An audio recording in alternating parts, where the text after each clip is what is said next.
नमस्कार, मेरा नाम है डॉक्टर पुरु धवन और आज इस वीडियो में हम बात करने वाले हैं कि क्यों किडनी फेलियर पेशेंट के अंदर मेडिसिन लेने के बावजूद भी क्रिएटिनिन लेवल, यूरिया लेवल बढ़ता चला जाता है। बढ़ता हुआ creatinine level, urea level patient को बहुत ज़्यादा चिंता में डाल देता है क्योंकि उसे पता है कि अगर लेवल इसी तरह से बढ़ता रहा तो एक दिन ज़रूर ऐसा आएगा जब मुझे डायलिसिस या फिर ट्रांसप्लांट करवाना पड़ेगा। तो आज इसी परेशानी को हम गहराई से समझने की कोशिश करते हैं कि ऐसा क्यों और किस वजह से होता है। सबसे पहले आपको ये समझना पड़ेगा कि किडनी फेलियर जितने भी पेशेंट होते हैं उनमें 80% जो कारण होता है या तो वो बीपी होता है या फिर वो शुगर होता है। जब हमें बीपी शुगर की दिक्कत होती है तो हमारे पूरे शरीर पर उसकी वजह से बुरा इम्पैक्ट पड़ रहा होता है। किडनी भी उसमें से एक है। किडनी क्योंकि हमारी डेलिकेट ज़्यादा होती है क्योंकि पूरे शरीर का खून उसने साफ़ करना होता है, तो जब खून किडनी के अंदर फ़िल्टर होने जाता है तो उसको बहुत छोटी-छोटी कैपिलरीज़ में डिवाइड होना पड़ता है। किडनी के अंदर जो नेफ्रॉन्स होते हैं, जो खून को साफ़ करते हैं, वो बहुत छोटे होते हैं। तो जो ब्लड सप्लाई उनको मिल रही होती है, वो भी बहुत बारीक-सी होती है। वो हमारे बालों से भी 1/3 पतली होती है। अब आप खुद इमेजिन कर सकते हो कि जो ब्लड सप्लाई एक नेफ्रॉन को मिल रही है, वो इतनी बारीक है, इसी वजह से वो बहुत ज़्यादा डेलिकेट हो जाती है। तो बीपी अगर आपको है, शुगर आपको है, तो वो जो ब्लड सप्लाई है, वो डैमेज होनी शुरू होती है और इसका असर क्या होता है कि किडनी की काम करने की क्षमता डे बाय डे कम होती चली जाती है। अब अगर आप एलोपैथिक मेडिसिन ले रहे हो और मेडिसिन लेने के बावजूद भी आपका बीपी बढ़ा रहता है, तो बढ़ा हुआ बीपी आपकी किडनी को नुकसान पहुँचाता रहेगा और जैसे-जैसे नुकसान जाता रहेगा, वैसे-वैसे हमारे क्रिएटिनिन लेवल बढ़ते चले जाएँगे। इसी तरह से डायबिटीज़ है, आप डायबिटिक पेशेंट हो, आप इंसुलिन ले रहे हो, मेडिसिन ले रहे हो, बट फिर भी आपकी शुगर जो है, वो 200 प्लस चली जाती है। तो भी हम क्या देखते हैं कि मेडिसिन लेने के बावजूद भी, बीपी, शुगर की मेडिसिन टाइम से लेने के बावजूद भी हमारी जो किडनी की दिक्कत है, वो सॉल्व होती हुई हमें देखने को नहीं मिलती। और जितनी भी एलोपैथिक मेडिसिन लेते हैं, अपना पर्चा निकाल के देखें। उसमें बीपी की मेडिसिन मिलती है, शुगर की मेडिसिन मिलेगी, कोलेस्ट्रॉल की होगी, विटामिन डी होगा, कैल्शियम होगा, फास्फोरस बाइंडर्स होंगे, पोटेशियम बाइंडर भी हो सकते हैं, बट कोई भी मेडिसिन ऐसी नहीं होती जो किडनी को कंट्रोल कर सके, किडनी को खराब होने से बचा सके। इसी वजह से भी क्रिएटिनिन लेवल, यूरिया लेवल भी बढ़ता चला जाता है। तो ये 2 बड़े कारण हैं कि बीपी, शुगर का कंट्रोल ना होना और एलोपैथिक मेडिसिन में कोई किडनी की मेडिसिन का ना होना। अब जो हमने करना क्या है, इसको भी समझने की कोशिश करते हैं। अगर आपको पता है कि बीपी की मेडिसिन आप रोज़ लेते हो बट फिर भी आपका बीपी बढ़ा हुआ है, तो आपका पहला फ़र्ज़ ये बनता है कि अपने बीपी को हर कीमत पर, मैं फिर दोबारा बोलूँगा, हर कीमत पे कंट्रोल में लेकर आना। अब कई से ऐसे पेशेंट होते हैं, वो कहते हैं कि मेरा बीपी ठीक है, हम पूछते हैं कि कितना बीपी है? 130/90। अरे सर, ये तो नॉर्मल ही होता है।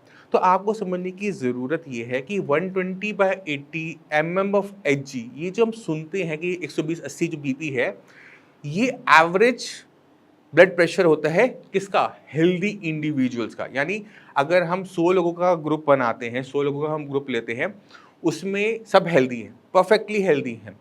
उनका normal BP 120/80 MM of Hg होता है। मगर जहाँ पर आप किडनी फेलियर के पेशेंट हो जाते हैं, तो आप उस ग्रुप में जा सकते हैं? नहीं जा सकते। इसलिए ये जो नॉर्मल ब्लड प्रेशर होता है, ये आप पर अप्लाई नहीं होता। आपको चाहिए कि अपना बीपी थोड़ा-सा नीचे की तरफ रखें। यानी जो नीचे डायसिस्टोलिक होता है, जो 80 आ रहा है, उसे 70-75 के आस-पास रखें। इससे फ़ायदा क्या होता है? इससे फ़ायदा ये होता है कि किडनी को और नुकसान बीपी की वजह से नहीं हो पाता क्योंकि बीपी थोड़ा-सा लोअर साइड रहता है। इसमें आपको कोई परेशानी नहीं होती, बॉडी आराम से काम कर रही होती है, कोई चक्कर नहीं आते, कोई कमज़ोरी पैदा नहीं होती। अब अगर हम इसको मेंटेन कर लेते हैं लंबे पीरियड में, तो एक चीज़ तो कंफर्म हो गई कि बीपी से आपकी किडनी को नुकसान आगे और नहीं पहुंचेगा। इसी तरह से डायबिटीज़ है। अगर आपकी शुगर मेडिसिन लेने के बावजूद भी खाना खाने के बाद 200, 250, 300 जा रही है, तो ये जो थोड़ी-सी शुगर आपकी बढ़ती है खाना खाने के बाद, जो कि कंट्रोल हो जाती है, मगर वो जो थोड़ी देर के लिए जो बढ़ी, वो आपकी किडनी को नुकसान पहुँचाती रहेगी। तो हमने क्या करना है? बीपी और शुगर को हर कीमत में कंट्रोल में लेकर आना है और अपनी जो नॉर्मल वैल्यूज़ होती है, उससे थोड़ा-सा नीचे। अब शुगर के बारे में और बात कर लेते हैं, तो आपने कोशिश ये करनी है कि अपनी शुगर लेवल्स को आपने 180 से नीचे रखना है, चाहे आपकी फास्टिंग है, चाहे वो आपकी पीपी है, चाहे वो दिन में आप कभी भी चेक करते हैं, उसे हम रैंडम करते हैं, वो भी आपकी 180 से नीचे रहनी चाहिए। इसके लिए आपको चाहे अपनी इंसुलिन की यूनिट को 1 आधी यूनिट को बढ़ाना पड़े, चाहे आपको उसमें अपनी मेडिसिन को बढ़ाना पड़े, कोई फ़र्क नहीं पड़ता। अगर आपने अपनी किडनी बचानी है, तो ये जो जड़ है बीमारी की, आपको पहले उसे कंट्रोल में हर कीमत में लेकर आना पड़ेगा। जो पेशेंट मेडिसिन लेने के बावजूद भी इसको कंट्रोल नहीं कर पाते, खाने की वजह से, मेडिसिन की जो अपग्रेडेशन है वो ना करने की वजह से उनके अंदर क्रिएटिनिन लेवल, यूरिया लेवल बढ़ते चले जाते हैं। तो आपने पहला काम क्या करना है, इसे कंट्रोल में लेकर आना है। अगर आपसे कंट्रोल में नहीं आ रहा, मेरे पास पूरी टीम है डॉक्टर्स की, उनसे आप बात कीजिए, वो आपकी पूरी हेल्प करेंगे आपकी बीपी और शुगर को कंट्रोल करने में। अगर हमें ज़रूरत होगी तो आपकी मेडिसिन को, बीपी शुगर की मेडिसिन को बढ़ाया भी जाता है, तब तक जब तक आपकी ये लेवल्स कंट्रोल में ना आ जाए। तो ये बेसिक हो गया, ये इसको समझना मुश्किल नहीं था। अब चलते हैं थोड़े से मुश्किल टॉपिक पे।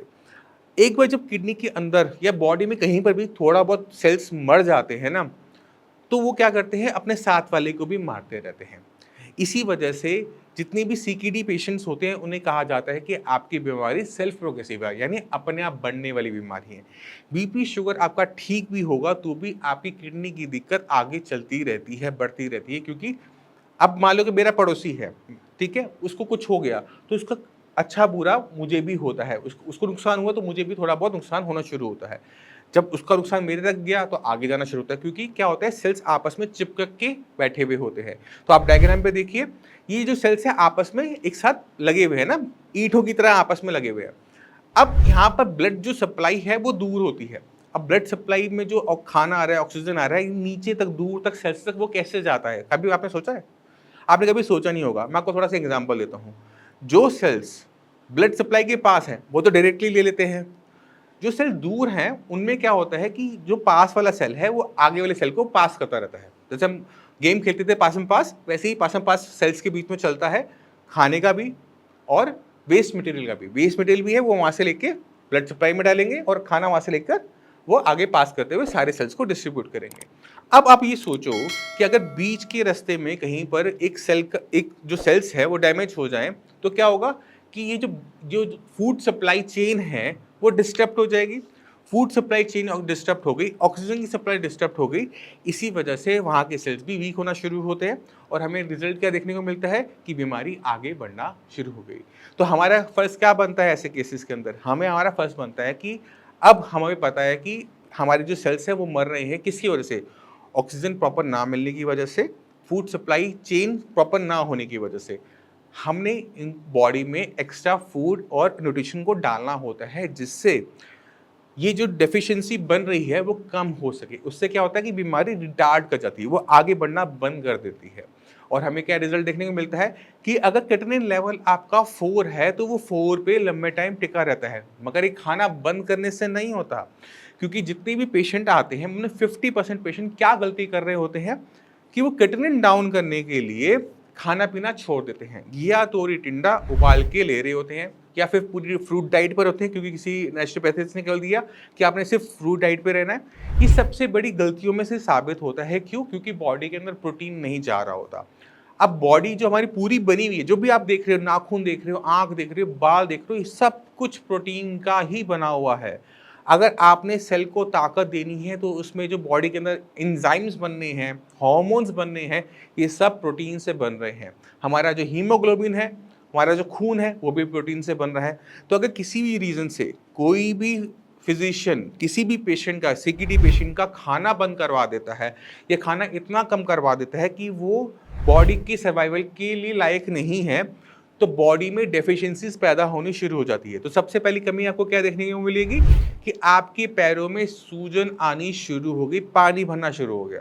क्यों? क्योंकि ब्लड में जो प्रोटीन होता है, एल्बुमिन होता है, वो बन ही नहीं पा रहा, क्योंकि हम खाने में ले नहीं रहे, बट हम यूरिन में से पास आउट किए जा रहे हैं। तो बॉडी में क्या हुआ? नेट लॉस हुआ। हमने खाया नहीं, बस निकालते गए, तो बॉडी में जो प्रोटीन की डेफिशिएंसी तैयार होनी शुरू हो जाती है। अब खून को गाढ़ा रखने के लिए ब्लड के अंदर दो चीज़ें होती हैं जो खून को गाढ़ा रख सकती हैं। पहला है प्रोटीन, दूसरा है कोलेस्ट्रॉल। अब जब प्रोटीन की कमी होनी शुरू होती है तो खून पतला होना शुरू होता है। अब पैरों की तरफ खून तो गया नीचे की तरफ, बट उसे वापस उठने के लिए जब आता है तो खून के अंदर जो पानी फ्लूइड होता है ना, वो उससे सेपरेट हो जाता है, क्योंकि जो हमारी नसें होती हैं, वेन्स है, आर्टरीज हैं, ये प्लास्टिक की नहीं बनी हुई है, इनको भी सेल्स ने बना रखा है। तो जब सेल्स आपस में चिपके हुए हैं तो उनके बीच में छोटे छोटे बारीक बारीक से छेद होते हैं, तो वो उसमें से पानी निकल जाता है। जैसे अगर आपका घर में आपने कभी ऑरेंज जूस को छाना हो, तो आपने ऑरेंज जूस निकाला और उसको ऐसे छन्नी पर डाल दो, नहीं निकलता, बहुत थोड़ा सा निकलता है। अगर आप पानी डालोगे तो वो पूरा का पूरा पास हो जाता है, वो रुकता नहीं है। तो जो गाढ़ापन होता है ब्लड का, वो बहुत ज़रूरी होता है कि वो पानी सेपरेट आउट ना हो, जो फ्लूइड है वो सेपरेट आउट बॉडी में से अलग-अलग ना हो, और extra cellular fluid, extra cellular spaces में फ्लूइड ना भरे। अब हमने खाया नहीं, प्रोटीन बॉडी में है नहीं, खून पतला हुआ और स्वेलिंग आनी शुरू हो गई, तो पहली दिक्कत हमें देखने को ही मिलेगी। अब हमारा जो हीमोग्लोबिन है, वो भी प्रोटीन का बना हुआ है। हमने अपनी साइंस में 5th-6th क्लास के बच्चों को भी पता होता है कि ब्लड बनने के लिए protein, iron, folic acid, B12 चाहिए होता है। अब हमने खाने में क्या किया? प्रोटीन बंद कर दिया। तो हम क्या देखते हैं कि खून की कमी बहुत तेज़ी से आनी शुरू हो जाती है। खून की कमी हर किडनी फेलियर पेशेंट में होती है। पर जो पेशेंट खाना पूरा बंद कर देते हैं, ये बहुत ज़्यादा टाइट कर देते हैं, उनमें वो बहुत ज़्यादा देखने को मिलती है। ऐसे पेशेंट को हम जितने मर्जी इंजेक्शंस लगवा लें, उनका ब्लड नहीं बनता।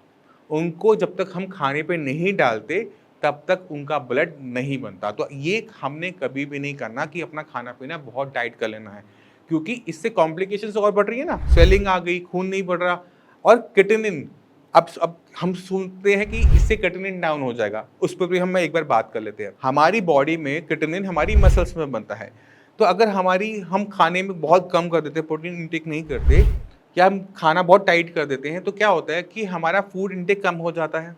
हम खाना बहुत थोड़ा-सा खाना शुरू करते हैं, खाना देख के ही उल्टी आने का मन करता है।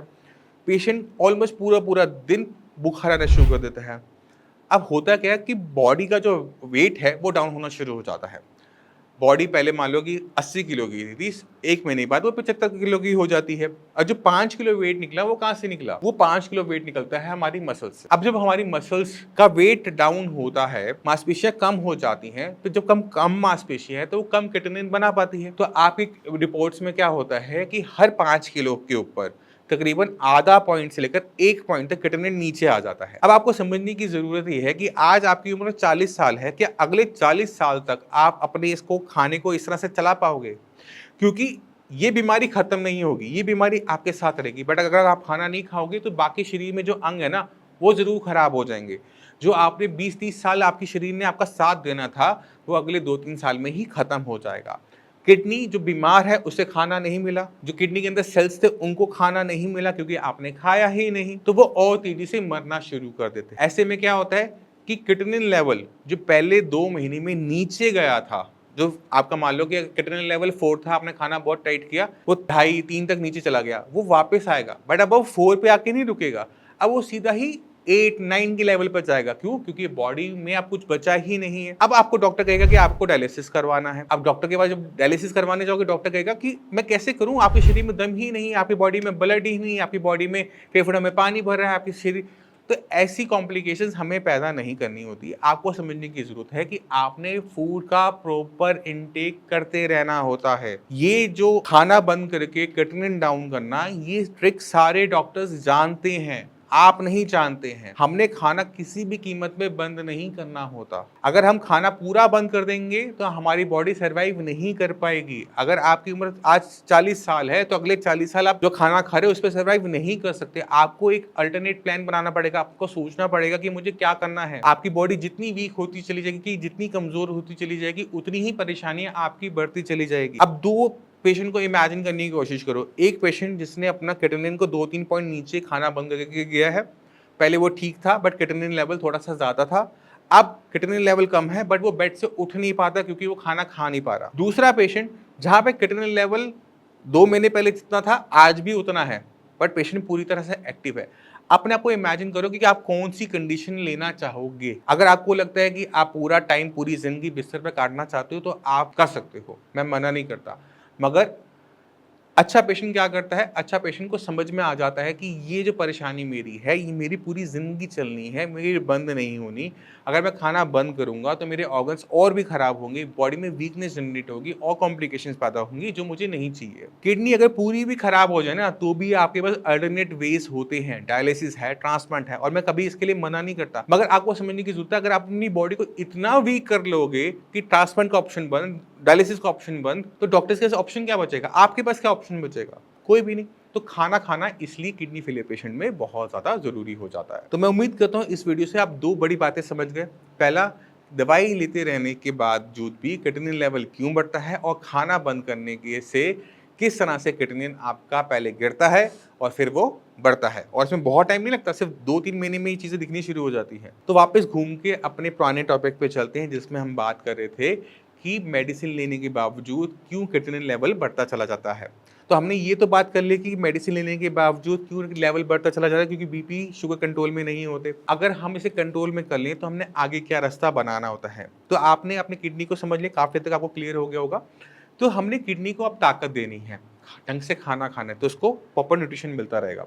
उसके बाद हमने क्या करना है, तो मैं उम्मीद करता हूँ इस वीडियो से आप 2 बड़ी चीज़ें समझ गए कि मेडिसिन लेने के बावजूद भी क्यों किडनी फेलियर पेशेंट में क्रिएटिनिन लेवल बढ़ते चले जाते हैं। इसको कैसे डाउन किया जाए, इसको हम नेक्स्ट वीडियो के अंदर डिस्कस करेंगे। दूसरी चीज़, खाना बंद नहीं करना, खाना बंद करते हो तो कॉम्प्लिकेशंस बढ़ती हैं। जिन पेशेंट ने खाना बंद कर अपने क्रिएटिनिन लेवल को डाउन किया भी है महीने 2 महीने, उनके लेवल वापस बढ़कर आते हैं, बट अब साथ में और दिक्कतें लेकर भी आते हैं। इसको भी आपने समझ लिया कि क्यों ऐसा होता है। फिर भी माइंड में कोई भी डाउट हो, कुछ भी पूछना चाहते हो, तो डॉक्टर्स अवेलेबल हैं, उनसे आप बात कर सकते हैं, उनसे पूछ सकते हैं, उनसे आप सलाह-मशवरा ले सकते हैं और आपकी वो पूरी हेल्प करेंगे। इसी के साथ मैं आपसे वैसे चलने की आज्ञा चाहूँगा। मिलते हैं अगली वीडियो में, तब तक के लिए नमस्कार।